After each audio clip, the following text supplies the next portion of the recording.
Hey guys, today I'm going to show you how to add PayPal payments to WooCommerce. Let's get started. First, log into your WordPress account and down here on the left panel, click on Plugins, then click Add New. On the search bar here on the top right corner, type in PayPal and select this plugin and click Install Now, then click Activate.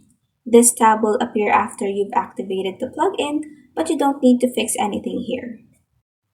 Next, just click on Settings right here under the WooCommerce tab, then click on Payments right here.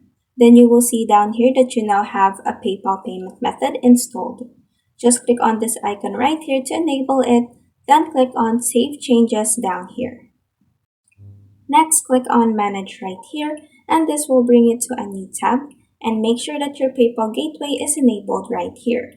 Next, go to the API Settings tab to make sure that you are using production environment so that you can receive payments from real customers. Next, click on this option right here to connect your own PayPal account. You need to have your own account, so if you don't, make sure to create one right now.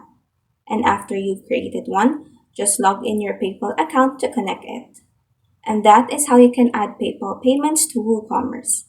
If this video helped you, please like and subscribe for more helpful tutorials.